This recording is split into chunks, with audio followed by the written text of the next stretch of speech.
Bonjour à vous tous et merci beaucoup d'écouter mon petit vocal. Celui-ci va parler de trouver sa place.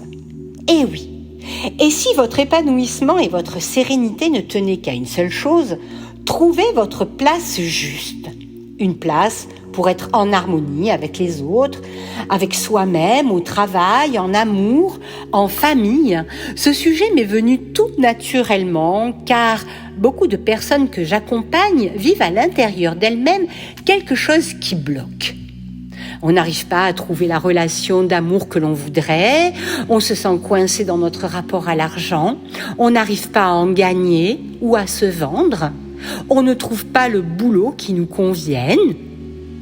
Et tout ce qui nous est proposé pour nous aider ne fonctionne pas et ne fait que nous culpabiliser comme si on se sentait nul, comme si on était en faute. Donc, pourquoi sommes-nous prisonnières et prisonniers de choses qui nous dépassent et comment nous en délivrer efficacement? Car tout le monde a besoin dans la vie de trouver sa place. Et malgré les apparences de succès indéniables, je fais référence aux personnes qui auraient réussi professionnellement et en amour, eh bien si ces personnes n'ont pas été regardées par leurs parents, si elles n'ont pas eu une place harmonieuse dans leur fratrie, eh bien à l'intérieur, il y a une fracture, il y a une faille, celle de trouver sa place en famille. Et plus largement, trouver sa place dans son travail, dans ses relations en harmonie avec les autres et avec soi. Alors, que se passe-t-il concrètement? Pourquoi pouvons-nous nous sentir invisibles, transparents, impuissants, même en déployant une énergie phénoménale, en tâchant de tout mettre en ordre pour que cela fonctionne et que malheureusement, au bout du compte, rien ne réponde? Alors, petit conseil, si vous observez que l'échec, le frein se répète, voyez bien que la partie fixe dans ces situations, eh bien c'est bien vous. Et de ce fait, il est juste d'accepter qu'il y a quelque chose à transformer, à transmuter en soi. On peut imaginer que cela vienne de croyances limitantes. Je ne suis pas digne d'être vu, d'être cru, d'être aimé, de connaître l'abondance, la reconnaissance.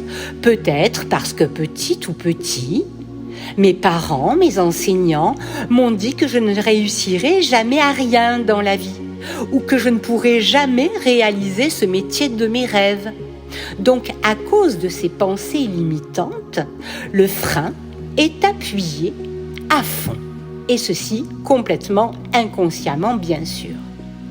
Les croyances limitantes sont de véritables petites coquines qui agissent en sous-main, car elles viennent éveiller une petite voix qui dit en sourdine « Et si vous n'en étiez pas capable ? Non, tu n'en es pas capable. » Lorsque l'on travaille avec la respiration ou le tropique pour trouver sa place, il peut y avoir différentes sources, différentes pistes à explorer qui, de toute façon, viendront d'elles-mêmes éclore durant la respiration, le tropique. Je parlais à l'instant de pensées limitantes, mais la liste est longue. Les liens feront et prendront sens avec le processus qui les mettra les respirants sur le chemin et au cœur d'eux-mêmes. À partir de là, ils connecteront des espaces intimes de matrice, de l'ordre du périnatal, du transpersonnel, mais aussi du biographique, comme la partie transgénérationnelle. Freud, il y a 100 ans déjà, avait fait le lien entre les épreuves vécues par des personnes de notre famille qui pouvaient impacter sur notre vie. Et il appelle cela des loyautés familiales. Carl Jung, lui, va vite se rendre compte des dates anniversaires qui reviennent.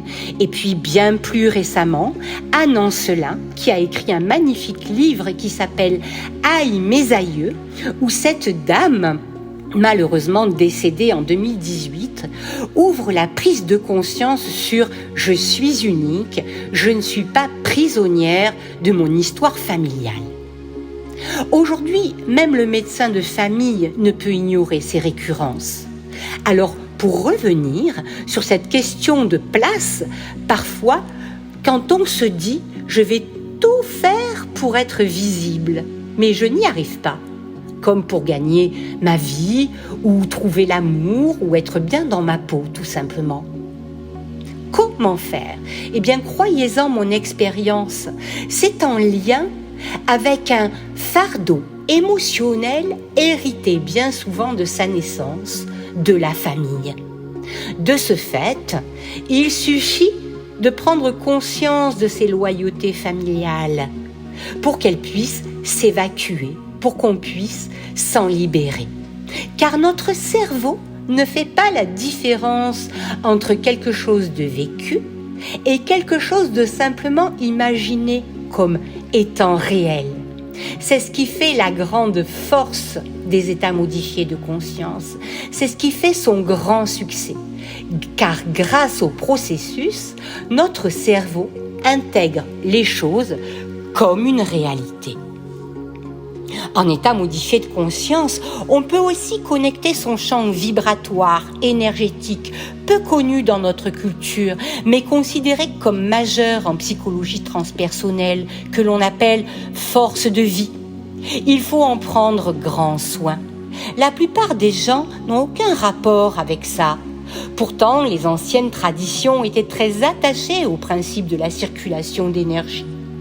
Et on peut voir combien Carl Jung et la psychologie transpersonnelle s'appuient sur cette notion de champ énergétique qui s'appelle aussi des vayus, des koshas, des doshas, et j'en passe car il y a trop de cultures qui s'attachent au système énergétique et dont dépendent les médecines chinoises telles que l'acupuncture et plein d'autres. Bref, pour revenir à notre chaumière, quand on vit une épreuve, quand on est déstabilisé, on perd de l'énergie. Quand un ami nous blesse, quand un parent nous dit des choses désagréables, quand un patron nous malmène, ou bien que notre mère ne nous donne pas assez d'amour, eh bien, on peut parler d'un vol d'énergie. Parce que la personne est déstabilisée à répétition, et cette détresse va nourrir l'autre. Bien sûr, c'est complètement inconscient et c'est à partir de là que l'on peut dire que tout est relié parce qu'il y a une perte de repères. Quand on vit une épreuve, on perd de l'énergie. Ça a été démontré. La neuroendocrinologie, par exemple, une médecine de pointe, elle-même montre le lien entre le psychisme, le système nerveux, notre système immunitaire et nos hormones. Elle confirme, elle dit que le moindre stress fait chuter notre immunité, ce qui nous rend sensibles aux maladies. En transpersonnel, on parle de force vitale, d'énergie. C'est assez complexe à définir, même si avec Einstein, on sait que E égale mc2 et que dès qu'il y a de la matière, il y a de l'énergie. On appelle ça des centrales énergétiques. La science dit à peu près la même chose que la psychologie transpersonnelle. Et selon moi, je ne crois pas que l'énergie liée à la matière soit si différente de l'énergie vitale. La vampirisation d'énergie inconsciente, le vol d'énergie sont liés à une ou à des agressions. Il y a quelque chose à l'intérieur de nous qui va se nourrir de cette détresse et inconsciemment bien sûr, elle va alimenter ce qui coince en nous et qui nous fait déjà beaucoup souffrir. Je pense spontanément à de l'abus par exemple. Et tout ceci est complètement involontaire. Mais n'en restons pas là. On peut aussi restaurer notre vol d'énergie avec une meilleure connaissance de soi. On va savoir réinstaurer celle-ci, la cultiver. Et c'est ça, au fond, trouver sa place. Par la respiration holotropique, il y a une meilleure compréhension de soi. On va transformer la situation pour stopper le nourrissage inconscient de notre blessure, pour ne plus alimenter ce fonds de commerce par lequel on se définit, inconsciemment bien sûr. Tout ceci permettra à la personne de se positionner autrement dans sa vie et dans le monde. Car effectivement, le pratiquant va transmuter ses liens pour finalement arrêter de porter les fardeaux émotionnels qui l'empêchent d'être libre et en harmonie. Souvent, il est impossible, par exemple, de se dire qu'être invisible, c'est vivre, avoir la paix. C'est en remontant dans la lignée que l'on va remarquer que cette invisibilité existe depuis toujours. Alors on peut la vérifier, on peut en prendre conscience, la comprendre sans pour autant en avoir les clés.